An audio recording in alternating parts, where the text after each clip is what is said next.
சென்னையின் அக்டோபர் மாதத்து அடைமழை தார் சாலைகளை ஆறுகளாக மாற்றிக்கொண்டிருந்தது. கிண்டி பொறியியல் கல்லூரியின் வாசலில் நின்றிருந்த கதிர் தன் கையில் இருந்த நனைந்த கோப்புகளை நனையாமல் காக்க பெரும் போராட்டம் நடத்தி கொண்டிருந்தான். அவன் முகத்தில் மழை துளிகளை விட கவலை துளிகளே அதிகம் தெரிந்தன.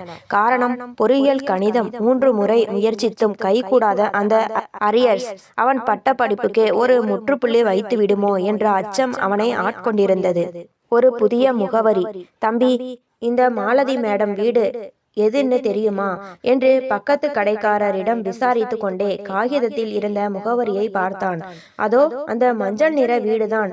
ஆனா அந்த அம்மா யாருக்கும் அவ்வளவு சீக்கிரம் டியூஷன் எடுக்க மாட்டாங்களே, நீங்க கொடுத்து வச்சவங்க என்றார் அவர் மழையில் நனைந்தபடி.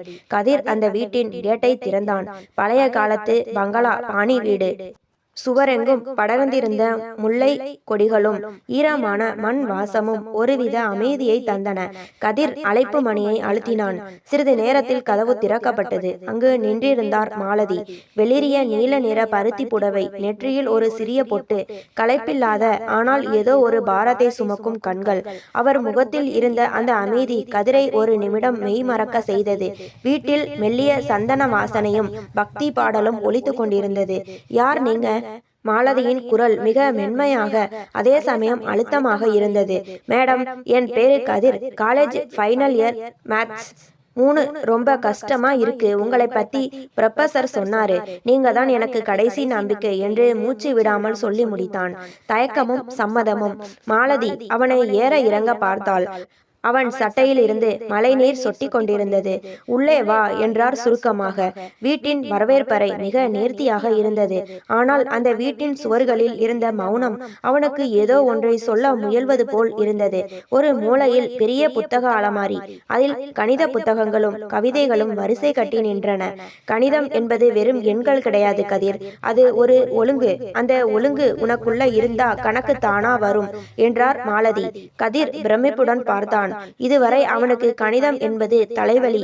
ஆனால் மாலதி சொல்லும் போது அது ஒரு கலை போல தெரிந்தது, ஒரு நிழலின் பிரவேசம். அவர்கள் பேசிக் கொண்டிருக்கும் போதே மாடியில் இருந்து ஒரு கனத்த காலடி சத்தம் கேட்டது. மாலதியின் முகத்தில் இருந்த சிறு புன்னகையும் சட்டென மறைந்தது. மாலதி, யார் இது இந்த நேரத்துல? அதிகார தோரணையுடன் இறங்கி வந்தார் சம்பத். கதிர் சட்டென எழுந்து நின்றான். சம்பத்தின் கண்கள் கதிரை ஒருவித சந்தேகத்தோடும் ஏளனத்தோடும் பார்த்தன. அந்த அறையின் வெப்பம் சட்டென கூடியது போல கதிர் உணர்ந்தான். அவர் சென்ற பிறகு நிலவிய அந்த அமைதி பயங்கரமாக இருந்தது. கதிர் மெல்ல மாலதியை பார்த்தான். அவள் கண்கள் கலங்கி இருந்தன. ஆனால் உதடுகள் எதையும் சொல்லவில்லை. அந்த சந்தன வாசனைக்கு பின்னால் ஏதோ ஒரு கசப்பான உண்மை இருப்பதை கதிர் அன்றுதான் முதல் முறையாக உணர்ந்தான். நாளைக்கு சாயங்காலம் 5 மணிக்கு வா கதிர் என்றார் மாலதி. கதிர் மலையில் மீண்டும் இறங்கினான். ஆனால் இப்போது அவன் மனதில் அரியர்ஸ் பயம் இல்லை. மாறாக அந்த அமைதியான டீச்சரின் கண்களில் இருந்த மௌனத்தின் மொழியை புரிந்து கொள்ளும் ஆர்வம் தொற்றிக்கொண்டது. அடுத்த நாள் மாலை சரியாக 5 மணிக்கு கதிர் அந்த மஞ்சள் நிற வீட்டின் முன் நின்றான். மழை ஓய்ந்திருந்தாலும் மரங்களில் இருந்து சொட்டும் நீர் சொட்டுக்கள் ஏதோ ஒரு தாளத்தை உருவாக்கி கொண்டிருந்தன. இன்றும் அதே சந்தன வாசனை. ஆனால் இன்று அந்த வீட்டின் ஒரு விதமான கனத்த அமைதி நிலவியது. மாலதி மேடம் ஹாலில் அமர்ந்திருந்தார். கதிர் தயக்கத்துடன் தன் புத்தகங்களை மேஜை மீது வைத்தான். கதிர், உனக்கு இன்டகிரேஷன் ஏன் கஷ்டமா இருக்குன்னு தெரியுமா என்று கேட்டார் மாலதி. தெரியல மேடம், அதுல வர ஃபார்முலாக்கள் எல்லாம் ஒன்னோட ஒண்ணு குழப்புது என்றான் கதிர் தாழ்ந்த குரலில். மாலதி ஒரு வெற்றுத்தாளை எடுத்து ஒரு சிறிய கோட்டை வரைந்தார். வாழ்க்கையில சிதறிப்போன சின்ன சின்ன சந்தோஷங்களை எல்லாம் ஒன்னா சேர்க்கிறது தான் இந்த கணிதம். ஒரு புள்ளியில் ஆரம்பிச்சு இன்னொரு புள்ளியில முடிகிற அந்த இடைவெளிக்குள்ள எவ்வளவு விஷயங்கள் ஒளிஞ்சிருக்குன்னு பாரு. எண்களை வெறும் எண்களா பார்க்காதே, அது ஒரு தேடல். அவர் பாடம் சொல்லிக் கொடுத்த விதம் கதிரை வியக்க வைத்தது. கல்லூரியில் கரும்பலகையில் கிறுக்கப்படும் எண்கள் இங்கே மாலதியின் குரலில் ஒரு கவிதையாக மாறின. கதிரின் மனதில் இருந்த பல மாத குழப்பங்கள் ஒரு சில நிமிடங்களில் தெளிவடைய ஆரம்பித்தன. பாடம் நடந்து கொண்டிருக்கும் போதே மாலதி திடீரென அமைதியானார். அவர் கண்கள் ஜன்னலுக்கு வெளியே வெறித்து பார்த்தன. கதிர் கவனித்தான். அவர் கையில் ஒரு சிறிய தழும்பு இருந்தது. அதை அவர் தனது புடவை தலைப்பால் மறைக்க முயன்றார். மேடம், உங்களுக்கு உடம்பு சரியில்லையா என்று மெல்ல கேட்டான் கதிர். மாலதி திடுக்கிட்டு நிமிர்ந்தார். இல்ல கதிர், அதெல்லாம் ஒண்ணுமில்லை, நீ அடுத்த கணக்கை போடு என்றார். கசப்பான ஒரு புன்னகையுடன். கதிர் கணக்கை செய்து கொண்டே அவரை திருட்டுத்தனமாக பார்த்தான். மாலதி மேடம் போன்ற ஒரு அறிவாளிக்கு ஏன் இவ்வளவு தனிமை? அந்த பெரிய வீட்டில் அவருக்கும் அந்த மீனாட்சி பாட்டிக்கும் மட்டும்தான் உயிர் இருப்பது போல தோன்றியது. சம்பத் சார் எங்கே? அவர் எப்போது வருவார் என்ற பயம் மாலதியின் முகத்தில் நிழலாடுவதை கதிர் துல்லியமாக கவனித்தான். பாடம் முடிந்து கிளம்பும் போது வாசலில் மீனாட்சி பாட்டியை சந்தித்தான் கதிர். அவர் அங்கே பூச்செடிகளுக்கு தண்ணீர் ஊற்றி கொண்டிருந்தார். கதிரை பார்த்ததும் அருகில் வந்தார். தம்பி, அந்த பொண்ணு ரொம்ப பாவம். நல்லா படிச்சு பெரிய ஆளாக வேண்டியவள். இப்போ இந்த 4 செவத்துக்குள்ளேயே முடங்கி போயிருக்கா. நீ பாடம் படிக்கிறது மட்டும் இல்லாம அப்பப்போ அவகிட்ட கொஞ்சம் பேசு. அவளுக்கு பேச ஆள் இல்லை என்றார் குரலை தாழ்த்தி. கதிருக்கு என்ன சொல்வதென்று தெரியவில்லை. ஏன் பாட்டி? சம்பத் சார் என்று இழுத்தான். அவரை பத்தி ஏன் கேட்கிற? சந்தேகமே அவருக்கு வியாதி. அந்த பொண்ணை ஒரு நிமிஷம் நிம்மதியா இருக்க விட மாட்டார். நீ கிளம்பு தம்பி, அவர் வர நேரமாச்சு என்று அவசரமாக அவனை அனுப்பி வைத்தார். கதிர் பேருந்து நிறுத்தத்திற்கு நடந்து வரும்போது அவன் மனதில் கணித சூத்திரங்களுக்கு பதிலாக மாலதியின் சோகமான முகம் வந்து போனது. ஒரு ஆசிரியையாக அவர் அவனுக்கு தன்னம்பிக்கையை தருகிறார். ஆனால் ஒரு பெண்ணாக அவர் தன் வாழ்க்கையில் எதையோ இழந்து தவிப்பது அவனுக்கு புரிந்தது. எண்களுக்கு பின்னால் ஒரு இதயம் துடிப்பதை அவன் உணர்ந்தான். அந்த இதயத்தின் வலியை துடைக்க முடியாவிட்டாலும் அதற்கொரு வடிகாலாக இருக்க வேண்டும் என்று கதிர் தனக்குள் முடிவு செய்தான். மாலதி மேடத்தின் வீட்டிற்கு செல்லும் 3வது நாள் அது. அன்று வானம் மேகமூட்டத்துடன் காணப்பட்டது. எப்போது வேண்டுமானாலும் மழை பொழியலாம் என்ற நிலை. கதிர் உள்ளே நுழையும் போது வீட்டின் அமைதி வழக்கத்தை விட அதிகமாக இருந்தது. மாலதி மேடம் மேஜையில் தலை சாய்த்து அமர்ந்திருந்தார். கதிர் வந்ததை உணர்ந்ததும் அவசரமாக தலையை நிமிர்த்தி கண்களில் வழிந்த கண்ணீரை துடைத்து கொண்டார். அந்த சில நொடிகளில் அவர் முகத்தில் தெரிந்த வலி கதிரின் நெஞ்சை சுட்டது. வாங்க கதிர், இன்னைக்கு டிஃபரன்ஷியல் ஈக்குவேஷன் பார்க்கலாம் என்றார். குரல் கம்மி இருந்தது. ஆனால் அதில் ஒரு பிடிவாதம் தெரிந்தது. தன்னை காட்டி கொடுக்க கூடாது என்ற பிடிவாதம். பாடம் ஆரம்பித்தது. மாலதி வழக்கம் போல தெளிவாக விளக்கினாலும் அவ்வப்போது அவர் கவனம் எங்கோ சிதறியது. ஜன்னலுக்கு வெளியே கார் சத்தம் கேட்கும் போதெல்லாம் அவர் உடல் ஒரு முறை சிலிர்த்து அடங்குவதை கதிர் கவனித்தான். ஒரு கட்டத்தில் பொறுக்க முடியாமல் கதிர் மெதுவாக கேட்டான். மேடம், நான் ஒன்னு கேட்டா தப்பா எடுத்துக்க மாட்டீங்களே? மாலதி நிமிர்ந்து பார்த்தார். கேளு கதிர். சம்பத் சார் அவர் எப்பவுமே இப்படித்தான் கோபமா இருப்பாரா? அன்னைக்கு அவர் பேசின விதம் எனக்கு ஒரு மாதிரியா இருந்தது. நீங்க ஏன் இவ்வளவு அமைதியா இதையெல்லாம் ஏத்துக்கிறீங்க? அந்த கேள்வியை கேட்ட அடுத்த நிமிடம் மாலதியின் கையில் இருந்த பேனா கீழே விழுந்தது. அவர் முகத்தில் ஒரு கணம் ஒரு பெரிய புயல் வந்து போனது. கண்கள் சிவந்தன. அந்த அறையில் இருந்த சந்தன வாசனையும் பக்தி பாடலின் மண்மையும் மறைந்து ஒரு கசப்பான மௌனம் குடியேறியது. கதிர் சில கேள்விகளுக்கு பதில் சொல்றதை விட பதிலே இல்லாம இருக்கிறது தான் நல்லது என்றார் மாலதி. அவர் குரல் நடுங்கியது. இந்த உலகத்துல எல்லாருக்கும் எல்லா வசதிகளும் இருக்கலாம். ஆனா மனசுக்குள்ள ஒரு சின்ன நிம்மதி இருக்காது பாரு, அதுதான் நரகம். அவர் சொன்ன அந்த நரகம் என்ற வார்த்தை கதிரை அதிர வைத்தது. ஒரு காலத்துல நானும் உன்னை மாதிரி துடிப்பான பொண்ணுதான். கோல்டு மெடல் வாங்கினப்போ வானத்துல பறக்கிற மாதிரி இருந்தது. ஆனா கல்யாணம்ங்கிற பெயர்ல ஒருத்தர் என் சிறகுகளை ஒடிச்சு இந்த 4 செவத்துக்குள்ள பூட்டி வச்சிருப்பாருன்னு நான் நினைக்கல. என் அறிவை விட என்னோட அடக்கம்தான் அவருக்கு முக்கியமாக தெரிஞ்சது. சொல்லிவிட்டு சட்டென சுதாரித்து கொண்டார் மாலதி. தான் இவ்வளவு தூரம் ஒரு மாணவனிடம் பேசி இருக்க கூடாது என்று அவர் உள்மனம் எச்சரித்திருக்க வேண்டும். வேண்டாம் கதிர், இதெல்லாம் உனக்கு தேவையில்லாத விஷயம். நாம பாடத்தை பார்க்கலாம், நேரமாகுது. அவர் வரதுக்குள்ள நீ கிளம்பணும் என்றார் அவசரமாக. மீண்டும் எண்களுக்குள் தஞ்சம் புகுந்தார் மாலதி. ஆனால் இப்போது அந்த எண்கள் வெறும் கணக்குகளாக இல்லை, மாலதியின் சொல்லப்படாத சோகத்தை மறைக்கும் திரையாக இருந்தன. கதிர் கணக்குகளை செய்தாலும் அவன் பார்வை மாலதியின் முகத்தையே சுற்றியது. படித்து முடித்து கிளம்பும் போது மாலதி அவனிடம் ஒரு நோட்டு புத்தகத்தை கொடுத்தார். இதுல சில மாடல் பேப்பர்ஸ் இருக்கு, வீட்டுல போட்டு பாரு. கதிர் கேட்டை தாண்டி வெளியே வந்தபோது தூரத்தில் சம்பத்தின் கார் வருவது தெரிந்தது. அந்த வீட்டின் கதவுகள் மீண்டும் ஒரு சிறை கதவுகள் போல மூடிக்கொள்வதை கதிர் கனத்த இதயத்துடன் பார்த்தான். இசையும் கண்ணீரும். அன்று மாலை சென்னை மாநகரம் ஒரு மெல்லிய மந்தார நிலையில் இருந்தது. எப்போதும் போல கதிர் டியூஷனுக்கு சென்றிருந்தான். மாலதி மேடம் அன்றைய பாடத்திற்கான குறிப்புகளை தயார் செய்து கொண்டிருந்தார். வீட்டில் நிலவிய அந்த வழக்கமான மௌனத்தை கலைக்க விரும்பிய கதிர் தன் கையில் இருந்த மொபைலில் ஒரு பாடலை ஒலிக்க செய்தான். அறையின் அமைதியை கிழித்து கொண்டு இளையராஜாவின் மேஜிக் குரலில் தென்றல் வந்து தீண்டும் போது என்ன வண்ணமோ என்ற பாடல் மெல்லிய ஒளியில் ஒலிக்கத் தொடங்கியது. வயலின் இசையும் அந்த பாடலின் ஆழமான வரிகளும் அந்த சிறிய அறைக்குள் ஒரு மாயாஜாலத்தை செய்தன. கதிர் பாடலை ரசித்தபடி தன் நோட்டை திறந்தான். ஆனால் எதிரே அமர்ந்திருந்த மாலதியிடம் ஏற்பட்ட மாற்றத்தைக் கண்டு அவன் உறைந்து போனான். மாலதியின் கையில் இருந்த பேனா நழுவியது. அவர் கண்கள் ஜன்னலுக்கு வெளியே வெறித்து பார்த்தன. அந்த பாடலின் ஒவ்வொரு வரியும் அவர் இதயத்தின் ஏதோ ஒரு நரம்பை தட்டி எழுப்பியது போல இருந்தது. அவர் உடல் மெலிதாக நடுங்கியது. கதிர், அந்த பாட்டை நிறுத்துறியா என்று அவர் கேட்ட குரல் ஒரு விம்மலை போல வெளிவந்தது. கதிர் பதறிப்போய் பாடலை நிறுத்தினான். சாரி மேடம், உங்களுக்கு பிடிக்கலையா? மாலதி பதில் சொல்லவில்லை. அவர் கைகள் முகத்தை மூடிக்கொண்டன. அணை உடைந்த வெள்ளத்தைப் போல இத்தனை காலமாய் அவர் கட்டி வைத்திருந்த கண்ணீர் பீறிட்டு வெளியேறியது. ஒரு ஆசிரியை தன் மாணவன் முன்னால் இப்படி அழக்கூடாது என்று அவர் மூளை தடுத்தாலும் அந்த இசை அவர் மனதின் பாரத்தை இறக்கி வைத்திருந்தது. கதிர் எழ வேண்டுமா அல்லது அப்படியே அமர வேண்டுமா என்று தெரியாமல் திகைத்தான்.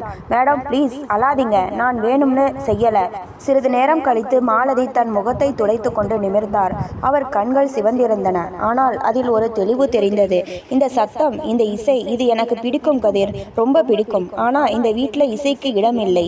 இங்க சத்தம் போட்டாலே தப்பு. என் ஆசைகள், என் ரசனைகள் எல்லாத்தையும் ஒரு பெட்டியில போட்டு பூட்டி வச்சு ரொம்ப வருஷம் ஆகுது. இன்னைக்கு அந்த பாட்டு அந்த பூட்டை உடைச்சிருச்சு என்றார் ஒரு ஏக்கமான சிரிப்புடன். கதிர் மெதுவாக சொன்னான். மேடம், இசைங்கிறது தப்பு இல்லையே, அது நம்ம மனசை லேசாக்கும். உங்களுக்கு இளையராஜா சார் பாட்டு பிடிக்கும்னா நான் தினமும் ஒரு பாட்டு உங்களுக்கு கேட்க வைக்கிறேன். மாலதி முதலில் கதிரை பார்த்து ஒரு மெல்லிய புன்னகையை சிதறவிட்டார். அது ஒரு ஆசிரியையின் புன்னகை மட்டுமல்ல, ஒரு தோழியின் அங்கீகாரம் போலவும் இருந்தது. வேண்டாம் கதிர், இது தெரிஞ்சா அப்புறம் பெரிய பிரச்சனையாகிவிடும். ஆனா என்று தயங்கியவர், ஆனா இன்னைக்கு அந்த ஒரு நிமிஷம் நான் பழைய மாலதியா உணர்ந்தேன். தேங்க்ஸ் என்றார். அன்று பாடம் நடக்கும்போது இருவருக்கும் இடையே ஒரு பிணைப்பு உருவானது. அதுவரை இருந்த ஆசிரியர் மாணவன் என்ற எல்லை தாண்டி ஒருவருக்கு ஒருவர் ஆறுதலாக இருக்கும் ஒரு மெல்லிய நட்பு பாலம் அங்கே கட்டமைக்கப்பட்டது. கதிர் கிளம்பும் போது மாலதி அவனிடம், கதிர், இதை பற்றி வெளியே யார்கிட்டையும் சொல்லாதே என்றார். கண்டிப்பா மேடம் என்று உறுதியளித்த கதிர் அந்த வீட்டை விட்டு வெளியே வரும்போது எண்களை விடவும் வலிமையானது இசை என்பதையும் அது காயப்பட்ட இதயங்களுக்கு மருந்தாகும் என்பதையும் உணர்ந்தான். ஆதரவின் ஸ்பரிசம். அன்று மாலை வானம் கரு மேகங்களால் சூழப்பட்டிருந்தது. கதிர் வழக்கம் போல மாலதி மேடத்தின் வீட்டிற்குள் நுழைந்த போது வரவேற்பறையில் யாரும் இல்லை.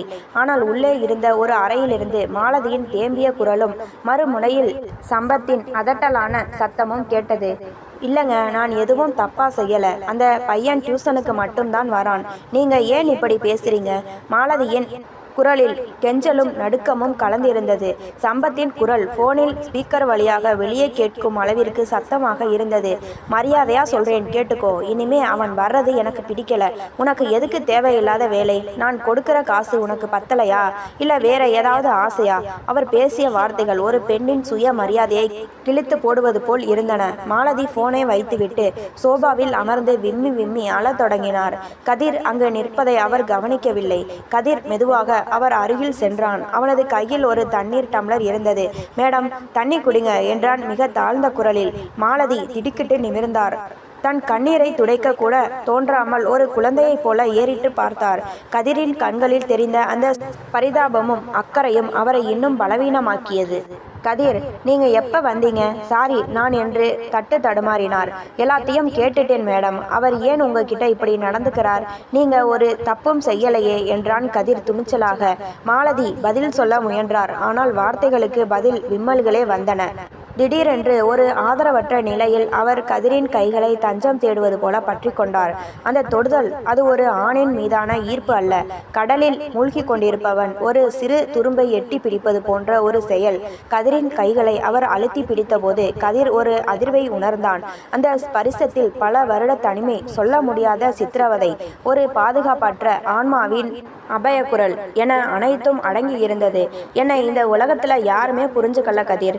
எனக்குன்னு ஒரு ஆசை இருக்கக்கூடாதா? நான் ஒரு உயிரற்ற பொம்மைன்னு நினைக்கிறாரா? எனக்கு பயமா இருக்கு கதிர், ரொம்ப பயமா இருக்கு என்று கதறினார். கதிர் அவர் கைகளை விலக்கவில்லை. மாறாக ஒரு தம்பியாக, ஒரு உண்மையான நண்பனாக அந்த பிடியை இறுக்கினான். பயப்படாதீங்க மேடம், நான் இருக்கேன். நீங்கள் தனியாக இல்லை, நீங்கள் தைரியமாக இருக்கணும். இந்த எண்கள் கணக்குகள் எல்லாம் எப்படி ஒரு தீர்வை கொடுக்குமோ அப்படி உங்கள் வாழ்க்கைக்கும் ஒரு தீர்வு கண்டிப்பாக கிடைக்கும் என்றான் உறுதியான குரலில். மாலதி மெல்ல சுதாரித்து தன் கைகளை விலக்கி கொண்டார். ஆனால் அந்த ஒரு நிமிடம் இருவருக்கும் இடையே ஒரு புரியாத உறவை ஏற்படுத்தி இருந்தது. அதுவரை ஒரு ஆசிரியையாக இருந்தவர் இப்போது கதிரின் பார்வையில் ஒரு பாதுகாக்கப்பட வேண்டிய சகோதரியாக தெரிந்தாள். அன்று பாடம் நடக்கவில்லை, ஆனால் வாழ்க்கை பாடத்தின் மிக முக்கியமான பக்கங்கள் அங்கு எழுதப்பட்டது. கிளம்பும் போது கதிர் சொன்னான், நாளைக்கு நான் வரும்போது நீங்க சிரிச்சுக்கிட்டே இருக்கணும் மேடம். மாலதி கண்ணீருடன் தலையசைத்தார். ஆனால் வாசலில் நின்றிருந்த சம்பத்தின் காலனி வரப்போகும் ஆபத்தை சத்தமில்லாமல் உணர்த்தியது. நாட்கள் நகர நகர அந்த மஞ்சள் நிற வீடு கதிரின் வாழ்க்கையில் ஒரு முக்கியமான இடத்தை பிடித்திருந்தது. டியூஷன் என்பது வெறும் பாடங்களுக்கான நேரமாக மட்டுமல்லாமல் இருவருக்கும் ஒரு வடிகாலாக மாறத் தொடங்கியது. ஒரு சிறு புன்னகையின் விலை. கதிர் இப்போது வெறும் புத்தகங்களோடு வருவதில்லை. ஒரு நாள் மாலதி மேடத்திற்கு பிடித்தமான மல்லிகை பூச்சரத்தை மறைத்து எடுத்து வந்தான். மேடம், உங்க வீட்டு வாசல்ல இருந்த மண் வாசனைக்கு இந்த மல்லிகை இன்னும் அழகா இருக்கும்னு தோணுச்சு என்று அவன் நீட்டிய போது மாலதியின் முகத்தில் மலர்ந்த அந்த புன்னகை 1000 கணக்குகளுக்கு விடை கிடைத்தது போல இருந்தது. இன்னொரு நாள் அவர் விரும்பி சாப்பிடும் ஒரு குறிப்பிட்ட பிராண்ட் பிஸ்கட்டுகளை வாங்கி வந்தான். இதெல்லாம் எதுக்கு கதிர், தேவையில்லாத செலவு என்று அவர் கண்டித்தாலும் அந்த சின்னஞ்சிறு அக்கறை அவரது உலர்ந்து போன இதயத்தில் ஈரத்தை பாய்ச்சியது. மாலதி மேடமும் கதிரிற்காக மாறத் தொடங்கினார். சம்பத் வீட்டில் இல்லாத நேரங்களில் கதிருக்காக விசேஷமான தேநீர் தயாரிப்பதும் அவனுக்கு பிடித்தமான காரமான தின்பண்டங்களை சமைப்பதும் அவருக்கு பிடித்தமான வேலையாக மாறியது. இந்த தேநீர் ரொம்ப வாசனையா இருக்கு மேடம் என்று கதிர் பருகும்போது, இது எங்க ஊர் ஸ்பெஷல் கதிர், சமையல் கூட ஒரு கணக்குதான், அளவு மாறினா சுவை மாறிடும் என்று சிரித்து கொண்டே சொல்வார். அந்த சிரிப்பில் பல வருட சிறைவாசத்தின் வலி குறைந்து காணப்பட்டது. அவர்களது உரையாடல்கள் இப்போது கால்குலஸ் மற்றும் இயற்பியல் ஆகியவற்றோடு நின்றுவிடவில்லை. மாலதிக்கு பாரதியார் கவிதைகள் என்றால் உயிர். கதிர் புது கவிதைகளை பற்றி பேசுவான். கதிர், கணக்குங்கிறது மூளை சம்பந்தப்பட்டது, ஆனா இலக்கியங்கிறது இதயம் சம்பந்தப்பட்டது. ஒரு மனுஷன் வாழ இது இரண்டுமே வேணும் என்று மாலதி வாழ்க்கையை பற்றி பேசும்போது கதிர் வியந்து போவான்.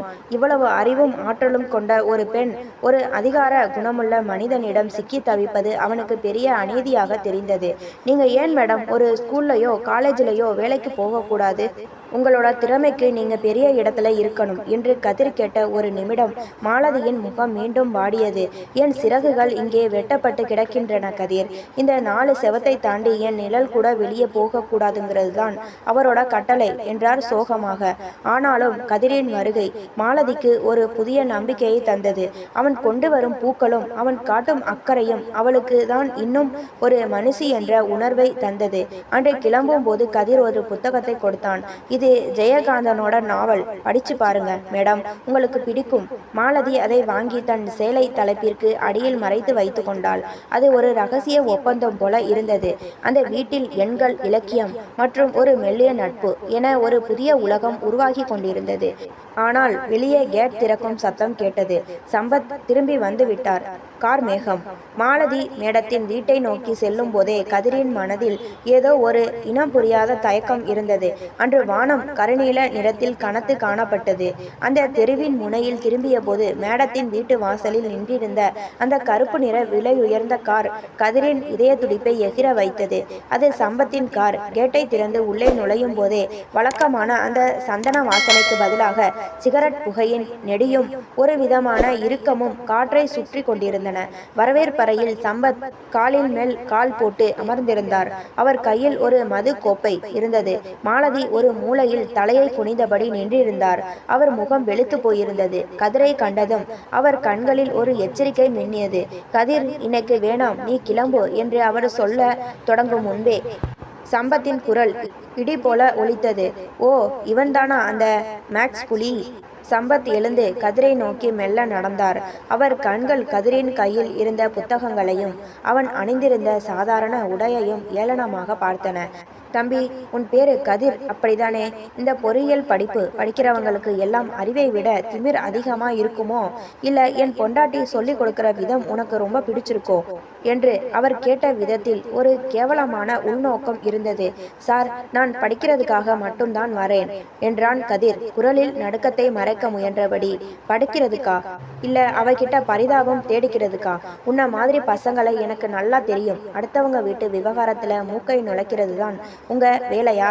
மரியாதையா இந்த இடத்தை விட்டு ஓடிடு. இனிமே இந்த தெரு பக்கம் உன்னை பார்த்தேன் உன் காலேஜில் சொல்லி உன் கரியரையை காலி பண்ணிடுவேன். வெளியே போ என்று உரக்க கத்தினார் சம்பத். மாலதி மேடம், ப்ளீஸ் அவனை விட்டுடுங்க, அவன் சின்ன பையன் என்று கெஞ்சினார்.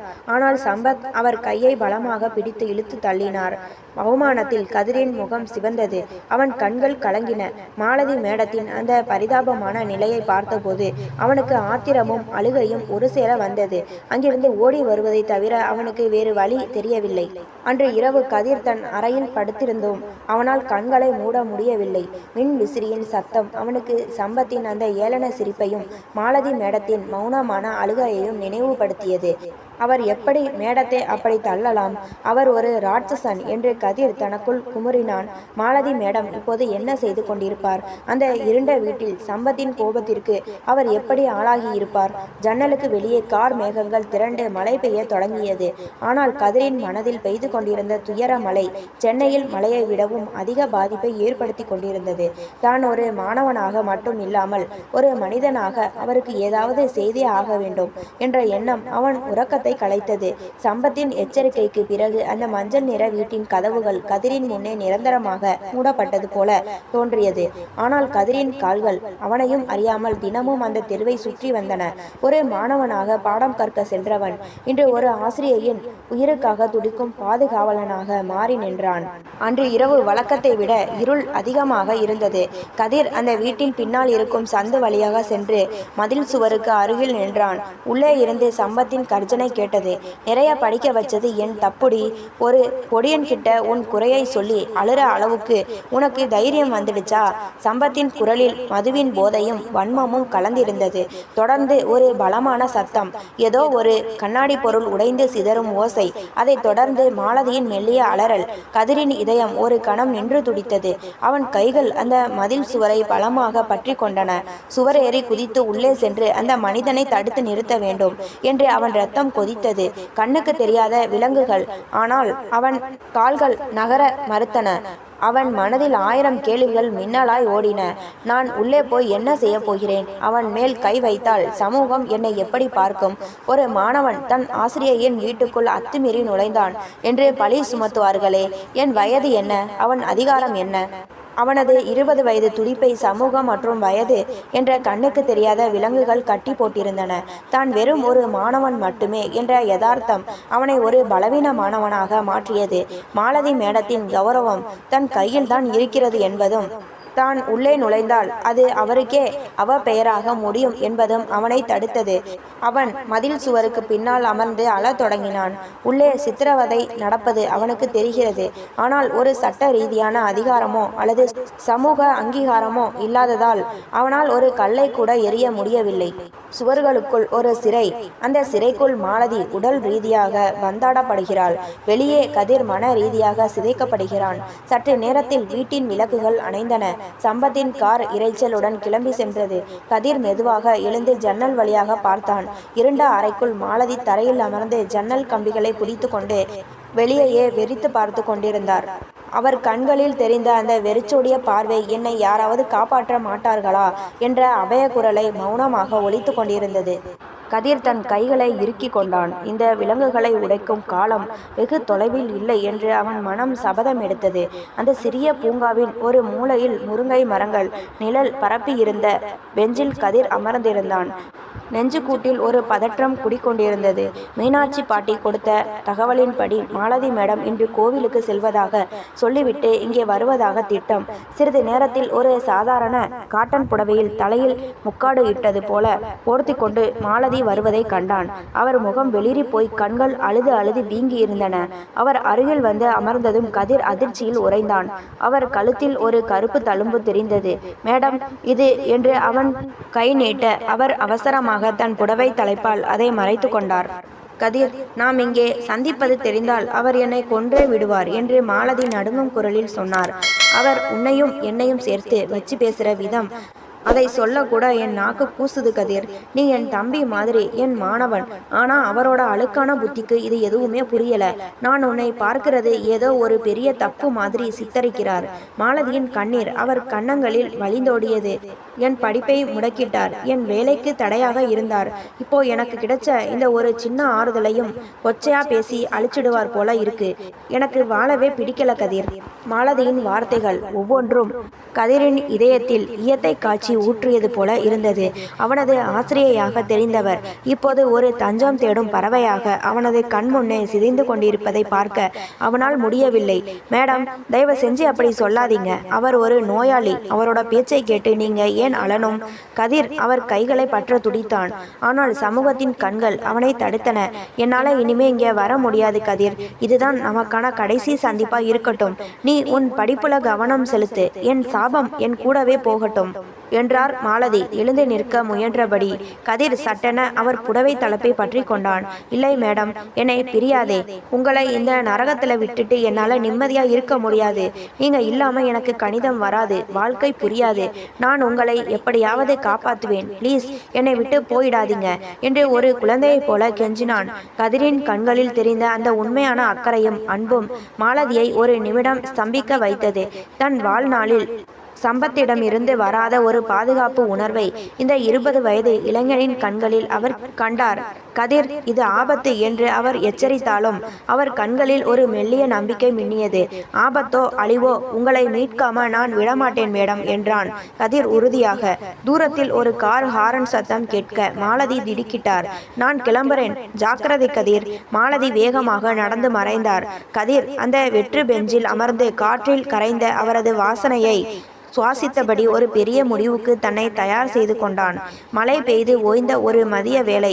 காற்றின் ஈரப்பதம் நெஞ்சை அடைப்பது போல இருந்தது. கதிர் மீண்டும் ஒரு முறை மாலதியை சந்திக்க நேர்ந்தது. ஆனால் இது ஒரு சந்திப்பல்ல, ஒரு நீண்ட பிரிவின் தொடக்கம் என்பதை அவன் அறிந்திருக்கவில்லை. மாலதி மேடத்தின் முகம் இன்று கல்லாய் சமைந்திருந்தது. அவர் கண்களில் கண்ணீர் இல்லை, மாறாக ஒரு தீர்க்கமான முடிவு தெரிந்தது. கதிர், நான் சொல்றதை கவனமாக கேளு என்று அவர் பேசத் தொடங்கிய போது அவர் குரலில் ஒரு அந்நியத்தன்மை தெரிந்தது. நீ என் மேல வச்சிருக்கிற அக்கறை எனக்கு புரியுது. ஆனா நீ இங்கே இருந்தா, என்னை சுத்தி வர நிழலா நீ இருந்தா, அது எனக்கு பாதுகாப்பா இருக்காது. அது என்னோட நரகத்தை இன்னும் அதிகமாக்கும். அவர் உன்னை காரணமா வச்சே என்னை இன்னும் சித்திரவதை செய்வார். கதிர் ஏதோ சொல்ல வாயெடுத்தான். ஆனால் மாலதி கையை உயர்த்தி அவனை தடுத்தார். உன் படிப்பு பாதியில நிக்கிது கதிர். நீ ஒரு இன்ஜினியராகி பெரிய ஆளாகணும். அதுதான் நீ எனக்கு செய்கிற கைமாறு. நீ இப்போவே இந்த ஊரை விட்டு, இந்த விடுதியை விட்டு உன் ஊருக்கே கிளம்பணும். அரியர்ஸ் எக்ஸாம் எழுத மட்டும் சென்னைக்கு வந்தா போதும் என்றார் மாலதி. மேடம், உங்களை இந்த நிலைமையில விட்டுட்டு நான் எப்படி என்று கதிர் விம்மினான். என் மேல உனக்கு உண்மையாகவே மரியாதை இருந்தா நான் கேட்கிறதை கொடு. எனக்கு சத்தியம் பண்ணி கொடு கதிர். இனிமே நீ என்னை வந்து பார்க்க மாட்டேனே, எனக்கு சத்தியம் வேணும். நீ என்னுடன் இருந்தால் எனக்கு இன்னும் அதிக தொல்லைதான் வரும். நீ உருப்படியானா அதுதான் எனக்கு பெருமை என்று அவர் தன் கையை நீட்டினார். கதிரின் கைகள் நடுங்கின. அந்த சின்னஞ்சிறு அறையில் நிலவிய மௌனம் ஒரு பெரும் பாரமாக அவன் தோள்களில் ஏறியது. மாலதியின் கண்களில் தெரிந்த அந்த தியாகம், தன் நலனை விட கதிரின் எதிர்காலமே முக்கியம் என்ற அந்த தாய்மை கதிரை பணிய வைத்தது. மெல்ல தன் கையை அவர் கையில் வைத்து சத்தியம் செய்தான். அன்றே கதிர் தன் பெட்டிகளை அடுக்கினான். விடுதி அறையை விட்டு வெளியேறும் போது ஒவ்வொரு சுவரும் மாலதி சொல்லிக் கொடுத்த கணித சூத்திரங்களை அவனுக்கு நினைவுபடுத்தின. பேருந்து நிலையத்தில் அமர்ந்திருந்த போது அவன் கண்கள் தானாகவே அந்த மஞ்சள் நிற வீடு இருக்கும் திசையை நோக்கி சென்றன. ஒரு ஆசிரியையாக தன் வாழ்க்கையில் நுழைந்து ஒரு தேவதையாக தன்னை மீட்டெடுத்து இன்று தன்னை காப்பதற்காக தன்னையே தியாகம் செய்து கொண்ட அந்த பெண்ணை நினைத்து அவன் மனம் குமுறியது. பேருந்து நகரத் தொடங்கியது. கதிரின் கையில் மாலதி கொடுத்த அந்த பழைய கணித நோட்டு புத்தகம் இருந்தது. அதன் முதல் பக்கத்தில் மாலதி எழுதியிருந்தாள், எண்களுக்கு முடிவு உண்டு கதிர், ஆனால் நீ தொடங்கும் பயணத்திற்கு வானமே இல்லை. கதிர் ஜன்னல் வழியே வெளியே பார்த்தான். சென்னையின் கட்டிடங்கள் மங்களாக தெரிந்தன. அவன் பிரிகிறான். ஆனால் அவன் இதயம் அந்த சிறைக்குள்ளேயே மாலதியுடன் தங்கிவிட்டது. காலத்தின் சுழற்சி 10 ஆண்டுகள். ஒரு மனிதனின் வாழ்க்கையை தலைகீழாக மாற்ற போதுமான காலம். சென்னையின் ஒரு பிரம்மாண்டமான கார்ப்பரேட் அலுவலகத்தின் உயர்தர கண்ணாடி அறையில் ஒரு மென்மையான சுழல் நாற்காலியில் அமர்ந்திருந்தான் கதிர். இன்று அவன் வெறும் அரியர்ஸ் மாணவன் அல்ல, ஒரு பன்னாட்டு மென்பொருள் நிறுவனத்தின் மண்டல மேலாளர். அவன் மேஜையில் இருந்த பெஸ்ட் மேனேஜர் விருது அவனது கடின உழைப்பிற்கு சான்றாக மின்னியது. வெற்றியின் தனிமை. கதிர் பொருளாதார ரீதியாக உச்சத்தை அடைந்திருந்தான். அவனது உடைகள், பேசும் விதம், கார் என அனைத்தும் ஒரு வசதியான வாழ்வை பறைசாற்றின. ஆனால் அந்த ஆடம்பரமான அறைக்குள் நுழையும் போது இன்றும் அவனுக்கு அந்த பழைய சந்தன வாசனை எங்கிருந்தோ வருவது போல தோன்றும். அவன் எண்களை கையாளும் விதம் இன்றும் மற்றவர்களுக்கு வியப்பை தந்தன. எண்கள் வெறும் கணக்கல்ல, அது ஒரு தேடல் என்று அவன் தன் கீழ் பணிபுரிவர்களிடம் சொல்லும் போதெல்லாம் பின்னணியில் ஒரு மெல்லிய பெண் குரல் அவனுக்குள் ஒலித்து கொண்டிருக்கும். வாட்டும் மழைக்காலம். அன்று ஜன்னலுக்கு வெளியே சென்னை மேகமூட்டத்துடன் காணப்பட்டது. திடீரென இடி முழக்கத்துடன் மழை பெய்ய தொடங்கியது. அந்த மழையின் முதல் சொட்டு மண்ணில் விழுந்தபோது எழுந்த மண் வாசனை கதிரை தூக்கி சென்று 10 ஆண்டுகளுக்கு முந்தைய அந்த மஞ்சள் நிற வீட்டின் முன்னால் நிறுத்தியது. ஒவ்வொரு மழை காலமும் கதிரை பொறுத்தவரை ஒரு தண்டனை காலம். அந்த மழையில் நனைந்தபடி மாலதி மேடத்தின் வீட்டு வாசலில் நின்றது. அவர் கொடுத்த அந்த சூடான தேநீர், அவர் கண்களில் தெரிந்த அந்த மௌனமான வலி என அனைத்தும் ஒரு திரைப்படத்தை போல அவன் கண்முன்னே ஓடின. அவர் அன்று வாங்கிய அந்த சத்தியம் இன்றும் அவனை கட்டி போட்டிருந்தது. அவர் சொன்னது போலவே அவன் பெரிய ஆளாகி விட்டான். ஆனால் அந்த பெருமையை பகிர்ந்து கொள்ளவும், பாருங்க மேடம், நான் ஜெயிச்சிட்டேன் என்று சொல்லவும் அவர் அவனுடன் இல்லை. கடந்த 10 வருடங்களில் அவன் பலமுறை அந்த தெருவிற்கு செல்ல முயன்றிருக்கிறான். ஆனால் மாலதி மேடத்திற்கு தான் கொடுத்த வாக்குறுதி அவனை தடுத்தது. நீ என்னுடன் இருந்தால் எனக்கு இன்னும் அதிக தொல்லைதான் வரும் என்ற அவரது வார்த்தைகள் ஒரு எச்சரிக்கை மணியாக அவன் காதுகளில் ஒலித்து கொண்டே இருந்தது. அவர் இப்போது எப்படி இருப்பார்? அந்த நரகத்தில் இருந்து விடுபட்டிருப்பாரா? அல்லது இன்றும் அந்த சுவர்களுக்குள் மௌனமாக அழுது கொண்டிருப்பாரா? சம்பத்தின் அதிகாரம் இன்னும் நீடிக்கிறதா? கதிர் தன் மொபைலை எடுத்து பழைய நண்பர்கள் யாரிடமாவது தகவல் கிடைக்குமா என்று தேடினான். அவன் இதயம் ஏதோ ஒரு ஆபத்தை உணர்வது போல வேகமாக துடித்தது. வெற்றி என்பது ஒரு மனிதனுக்கு எல்லாவற்றையும் கொடுத்து விடாது என்பதை அவன் அன்று உணர்ந்தான். நிம்மதியற்ற அந்த மழை நாளில் கதிர் ஒரு முடிவெடுத்தான். சத்தியங்கள் ஒரு மனிதனை உயர்த்துவதற்காக இருக்க வேண்டுமே தவிர ஒரு ஆன்மாவின் கதறலை புறக்கணிக்க பயன்படக்கூடாது. 10 ஆண்டுகளுக்கு பிறகு அதே தெரு, அதே மழை ஈரம். ஆனால் கதிர் இப்போது பழைய கதிர் அல்ல. அவனது கார் அந்த தெருவின் முனையில் திரும்பிய போது அவனது இதயம் வழக்கத்தை விட வேகமாக துடித்தது. ஒரு கடமைக்காக சென்னை வந்திருந்தாலும் அவன் கால்கள் அவனை இழுத்து வந்தது அந்த மஞ்சள் நிற வீட்டின் முன்னால் தான். காரை நிறுத்திவிட்டு அவன் இறங்கிய போது அவனுக்கு ஒரு கணம் தலை சுற்றியது. அவன் நினைவுகளில் இருந்த அந்த மஞ்சள் நிற பங்களா அங்கே இல்லை. அதற்கு பதிலாக ஒரு நவீனமான அடுக்குமாடி குடியிருப்பு அங்கே எழுந்து நின்றது. மாலதி மேடம் அமர்ந்து பாடம் சொல்லிக் கொடுத்த அந்த ஜன்னல் இருந்த இடத்தில் இப்போது ஒரு ஏசி மிஷின் பொருத்தப்பட்டிருந்தது. அந்த முல்லை கொடிகளும் சந்தன வாசனையும் காணாமல் போயிருந்தன. அந்த இடமே ஒரு இயந்திரத்தனமான சூழலாக மாறியிருந்தது. கதிர் திகைத்து போய் நின்றான். இது மாலதி மேடம் வீடு இல்லையா என்று தனக்குள்ளேயே கேட்டுக்கொண்டான். அருகில் இருந்த ஒரு பழைய மளிகை கடைக்கு சென்றான். அங்கே ஒரு பெரியவர் அமர்ந்திருந்தார்.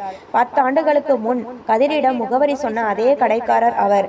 ஐயா, இந்த இடத்துல ஒரு பழைய மஞ்சள் வீடு இருந்ததே, அதுல இருந்தவங்க எங்கே என்று கதிர் ஆவலுடன் கேட்டான். அந்த பெரியவர் கதிரை உற்று பார்த்தார். ஓ, அந்த சம்பத் சார் வீட்டை தேடுறீங்களா? அது வித்து 5 வருஷத்துக்கு மேல ஆகுது தம்பி. அந்த மனுஷன் அந்த பொண்ணை என்ன செஞ்சாரோ தெரியல. ஒரு நாள் திடீர்னு வீட்டை வித்துட்டு மெட்ராஸை விட்டே போயிட்டாருன்னு கேள்விப்பட்டேன் என்றார். மாலதி மேடம் அவங்க இப்போ எங்க இருக்காங்கன்னு தெரியுமா? கதிரின் குரலில் நடுக்கம் தெரிந்தது. தெரியலையே தம்பி, அவர் அந்த பொண்ணை யார்கிட்டையும் பேச விட மாட்டார். ஒரு கட்டத்துல அந்த பொண்ணுக்கு உடம்பு ரொம்ப முடியாம போயிருச்சுன்னு பேசிக்கிட்டாங்க. அதுக்கப்புறம் அவங்களை யாரும் பார்க்கல. சம்பத் மட்டும் தனியா வந்து வீட்டை வித்துட்டு போனார் என்று அவர் சொன்ன தகவல் கதிரின் வயிற்றில் புலியை கரைத்தது. கதிர் மீண்டும் அந்த அடுக்குமாடி குடியிருப்பின் முன் வந்து நின்றான். உடம்பு முடியாமல் போனதா? யாரும் பார்க்கவில்லையா? இந்த வார்த்தைகள் அவன் மண்டைக்குள் சுத்தியலால் அடிப்பது போல இருந்தன. தான் அன்று செய்த அந்த பிரிவு எனும் தியாகம் மாலதி மேடத்தின் வாழ்க்கையை இன்னும் மோசமாக்கிவிட்டதோ என்ற குற்ற உணர்வு அவனை வாட்டியது.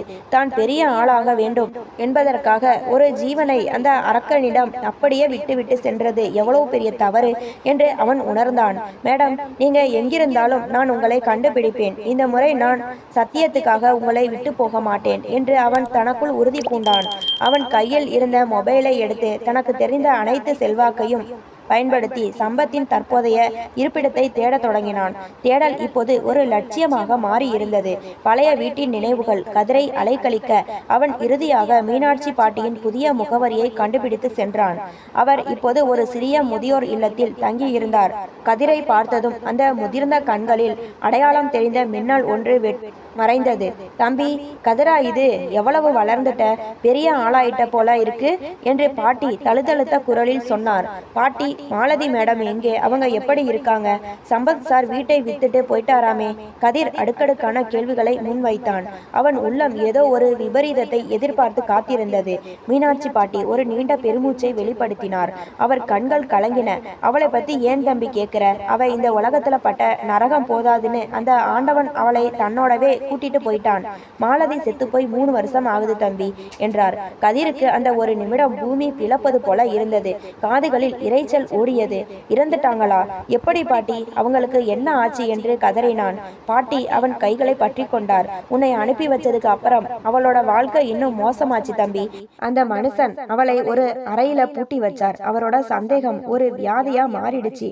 மாலதிக்கு தீராத காய்ச்சலும் மன அழுத்தமும் சேர்ந்துகிடுச்சு. ஆனா அவர் அவளை ஆஸ்பத்திரிக்கு கூட கூட்டிட்டு போகல. நீ அந்த பையனை நினைச்சுதான் உருகுறன்னு சொல்லியே அவளை கொன்னுட்டார். கதிர் தன் முகத்தை மூடிக்கொண்டு விம்மி அழுதான். தான் அவளை காப்பாற்ற முடியாமல் போன அந்த 10 ஆண்டு கால இடைவெளி அவனை சுட்டது.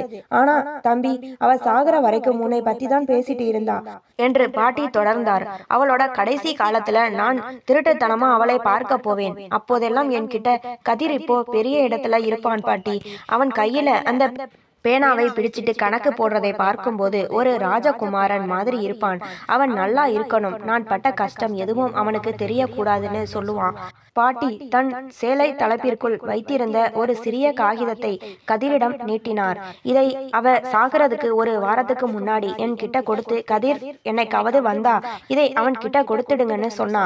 கதிர் நடுங்கும் கைகளுடன் அதை பிரித்து பார்த்தான். அதில் ஒரே ஒரு வரிதான் இருந்தது. உன் வெற்றிகள் தான் என் மௌனத்திற்கான விலை. கலங்காதே கதிர், உன் ஒவ்வொரு கணக்கிலும் நான் விடையாக இருப்பேன். கதிர் அந்த சிறிய காகிதத்தை நெஞ்சோடு அணைத்து கொண்டான். 10 ஆண்டுகளாக அவன் அடைந்த அத்தனை வெற்றிகளும் அந்த ஒரு வரியின் முன்னால் அர்த்தமற்று போனதாக உணர்ந்தான். மாலதி மேடம் இல்லை, ஆனால் அவர் அவனுக்காக செய்த தியாகம் இன்றும் அந்த சந்தன வாசனையாய் அவன் மனதிற்குள் வீசி கொண்டிருந்தது. மீனாட்சி பாட்டி கொடுத்த அந்த சிறிய காகிதத்தை சுருட்டி தன் பாக்கெட்டில் வைத்திருந்தாலும் கதிரால் அதை தாண்டி செல்ல முடியவில்லை. தன் அறைக்கு திரும்பியவன் ஜன்னல் ஓரம் அமர்ந்து அந்த மஞ்சரித்த கடிதத்தை மெதுவாக பிரித்தான். மடித்திருந்த அந்த தாளிலிருந்து இன்னமும் மெல்லிய சந்தன வாசனையும் காலத்தின் வாசனையும் கசிந்தன. மாலதி மேடத்தின் அழகான நேர்த்தியான தமிழ் எழுத்துக்கள் கதிரின் கண் முன்னே ஒரு உயிர் ஓவியமாக விரிந்தன. அன்புள்ள கதிருக்கு என்று தொடங்கிய அந்த வரிகள் கதிரின் இதயத்தை மெல்ல கிள்ளின. இதை நீ வாசிக்கும் போது நான் உன் உலகத்தில் இருக்க மாட்டேன். ஆனால் உனக்குள் இருக்கும் கணிதமாகவும் நீ சுவாசிக்கும் காற்றாகவும் நான் இருப்பேன். கதிர், அன்று நீ என்னை பிரிய மனமில்லாமல் கெஞ்சிய போது உன்னை சத்தியம் வாங்கி கட்டாயப்படுத்தி அனுப்பி வைத்தேனே, அது உனக்காக மட்டுமல்ல எனக்காகவும் தான். உன் கண்களில் நான் பார்த்த அந்த தூய்மையான அக்கறை என் பாழடைந்த வாழ்க்கையில் நான் கண்ட ஒரே ஒளிக்கீற்று. கதிரின் கண்கள் கலங்க தொடங்கின. கடிதத்தின் ஒவ்வொரு வரியும் மாலதியின் குரலாகவே அவன் காதுகளில் ஒலித்தது. இந்த உலகம் நீ என் மேல் கொண்ட அன்பிற்கு பல பெயர்களை சூட்டலாம். என் கணவர் அதை கொச்சையாக பார்த்தார். ஆனால் உனக்கும் எனக்கும் மட்டுமே தெரிந்த உண்மை ஒன்று உண்டு. உன் மீது நான் கொண்டது உடல் சார்ந்த காதலோ அல்லது சாதாரண ஈர்ப்போ அல்ல. ஒரு பாலடைந்த மனதிற்கு நீ கொடுத்த உயிர் காற்று அது. ஒரு இருண்ட அறையில் பூட்டி கிடந்த ஆன்மாவிற்கு ஜன்னல் வழியாக வந்த முதல் சூரிய ஒளி நீ. கதிர் விம்மத் தொடங்கினான். மாலதி தொடர்ந்தார். நீ எனக்கு பூக்கள் வாங்கி கொடுத்த போதும் எனக்காக தேநீர் அருந்தி பாராட்டிய போதும் நான் ஒரு ஆசிரியையாக பெருமைப்படவில்லை. ஒரு மனுஷியாக உயிர் தெழுந்தேன். என் அறிவை மதித்த, என் வலியை உணர்ந்த ஒரே ஜீவன் நீதான். நீ பெரிய ஆளாக வேண்டும் என்பது என் கனவு மட்டுமல்ல, அதுதான் என் போராட்டத்திற்கான ஒரே நியாயம். நீ தோற்று போயிருந்தால் என் தியாகம் அர்த்தமற்று போயிருக்கும். கதிர், அழுவதை நிறுத்து. நான் உன்னை விட்டு போகவில்லை. உன் ஒவ்வொரு வெற்றியின் புன்னகையிலும் நான் வாழ்வேன். நீ போட போகும் ஒவ்வொரு கணக்கின் விடையிலும் நான் இருப்பேன். நமக்கிடையேயான இந்த மௌனத்தின் மொழிக்கு இந்த உலகம் என்றும் அகராதி கண்டுபிடிக்க முடியாது. வாழ்க வளமுடன். கடிதத்தை வாசித்து முடித்த கதிர் அதை கட்டிலில் போட்டுவிட்டு தரையில் அமர்ந்து கதறி அழுதான். இத்தனை ஆண்டுகால அவனது வெற்றி, பணம், அதிகாரம் அனைத்தும் அந்த ஒரு மஞ்சரித்த கடிதத்தின் முன்னால் மண்டியிட்டன. மேடம், உங்களை ஒரு முறை பார்க்க கூட எனக்கு கொடுப்பனை இல்லாம போச்சே என்று அவன் குமுறினான். அவன் அழுத கண்ணீர் அந்த கடிதத்தின் மேல் விழுந்து உயிர் காற்று என்ற வார்த்தையை இன்னும் ஆழமாக்கியது. அவன் இப்போது உணர்ந்தான், மௌனம் என்பது வெறும் அமைதி அல்ல, அது சொல்லப்படாத 1000 உணர்ச்சிகளின் கடல். மாலதி அந்த கடலில் ஒரு முத்தாக மறைந்து விட்டாள். மாலதி மேடத்தின் அந்த கடைசி கடிதம் கதிரின் உலகத்தையே புரட்டி போட்டிருந்தது. அன்று இரவு முழுவதும் அவன் தூங்கவில்லை. விடியற் காலையில் சென்னையின் வானம் மீண்டும் ஒரு முறை தன் மேக கதவுகளை திறந்து மழையை பொழிய தொடங்கியது. கதிர் தன் கையில் மாலதி 10 ஆண்டுகளுக்கு முன் கொடுத்த அந்த பழைய கணித புத்தகத்தை எடுத்துக்கொண்டான். அதன் அட்டைகள் தேய்ந்து போயிருந்தன, பக்கங்கள் மஞ்சரித்திருந்தன. அவன் அந்த புத்தகத்தை தன் நெஞ்சோடு அணைத்தபடி குடை ஏதுமின்றி வீட்டை விட்டு வெளியே வந்தான். மழை அவன் உடல் முழுவதையும் நனைத்தது. 10 ஆண்டுகளுக்கு முன் ஒரு மாணவனாக அதே மழையில் நனைந்த அவன் நின்றது அவனுக்கு நினைவிருந்தது. அன்று அவனிடம் அரியர்ஸ் பயம் இருந்தது. இன்று அவன் கையில் அந்த பயத்தை போக்கியவளின் நினைவுகள் மட்டுமே மிச்சம் இருந்தன. மழை துளிகள் அவன் கன்னங்களில் வழிந்த கண்ணீரோடு கலந்து மறைந்தன. அவன் அந்த புத்தகத்தின் பக்கங்களை புரட்டினான். அதில் மாலதியின் கைப்பட எழுதப்பட்ட சூத்திரங்களும் அவர் திருத்தியிருந்த சிவப்பு மை அடையாளங்களும் இன்றும் அழியாமல் இருந்தன. கதிர் இப்போது உணர்ந்தான், கணிதத்தில் எல்லா புதிர்களுக்கும் விடை உண்டு, ஆனால் வாழ்க்கையின் சில புதிர்களுக்கு மௌனம் மட்டுமே விடை. மேடம், நீங்க எனக்கு கணக்கை மட்டும் சொல்லிக் கொடுக்கல, ஒரு மனுஷன் எப்படி அன்பை சுமக்கணும்னு சொல்லிக் கொடுத்தீங்க என்று அவன் வானத்தை பார்த்து மௌனமாக சொன்னான். அவனுக்கு இப்போது அந்த பழைய சந்தன வாசனை மலையின் ஈரத்தோடு கலந்து வருவதைப் போல ஒரு பிரமை ஏற்பட்டது. முழுமையடைந்த ஆன்மா வாழ்க்கையின் ஒரு பெரிய உண்மையை கதிர் அந்த மலையின் நனைந்தபடி கண்டு கொண்டான். சில உறவுகள் சேருவதற்காக உருவாவதில்லை. சில உறவுகள் ஒருவரை சிதைவிலிருந்து மீட்டு அவரை முழுமையாக்குவதற்காகவே வருகின்றன. மாலதி மேடம் கதிரை சேரவில்லை, ஆனால் கதிரை ஒரு மனிதனாக செதுக்கி இருந்தார். அவர் கொடுத்த அந்த தியாகம், அந்த அன்பு, அந்த அறிவுதான் கதிரை இன்று இந்த உயரத்தில் நிறுத்தி இருக்கிறது. அவர் ஒரு ஆசிரியையாக தொடங்கி ஒரு தோழியாக மாறி இறுதியில் அவனது ஆன்மாவின் ஒரு பகுதியாகவே கலந்துவிட்டார். கதிர் மெதுவாக தன் வீட்டிற்குள் நுழைந்தான். அவன் மனதில் இப்போது குமுறல்கள் இல்லை, ஒரு விதமான அமைதி நிலவியது. அவன் அந்த பழைய கணித புத்தகத்தை ஒரு கண்ணாடி பேழைக்குள் பத்திரமாக வைத்தான். அவன் தன் அறையின் ஜன்னலை திறந்தான். வெளியே மழை பெய்து கொண்டிருந்தது. அந்த மழையின் ஓசையில் கதிர் கணக்கை வெறும் எண்களா பார்க்காதே, அது ஒரு தேடல் என்ற மாலதியின் குரல் மெல்லிய இசையாக ஒலித்து கொண்டிருந்தது. கதையின் அத்தியாயங்கள் முடிந்துவிட்டன. ஆனால் கதிரின் வாழ்க்கையில் மாலதி மேடம் தொடங்கி வைத்த அந்த மௌனத்தின் மொழி ஒரு முடிவிலா தொடராக என்றும் ஒலித்து கொண்டே இருக்கும். இது போன்ற கதைகளை தொடர்ச்சியாக கேட்க லைக் பண்ணுங்க, ஷேர் பண்ணுங்க, கமெண்ட் பண்ணுங்க, மறந்து விடாமல் சப்ஸ்கிரைப் பண்ணுங்க.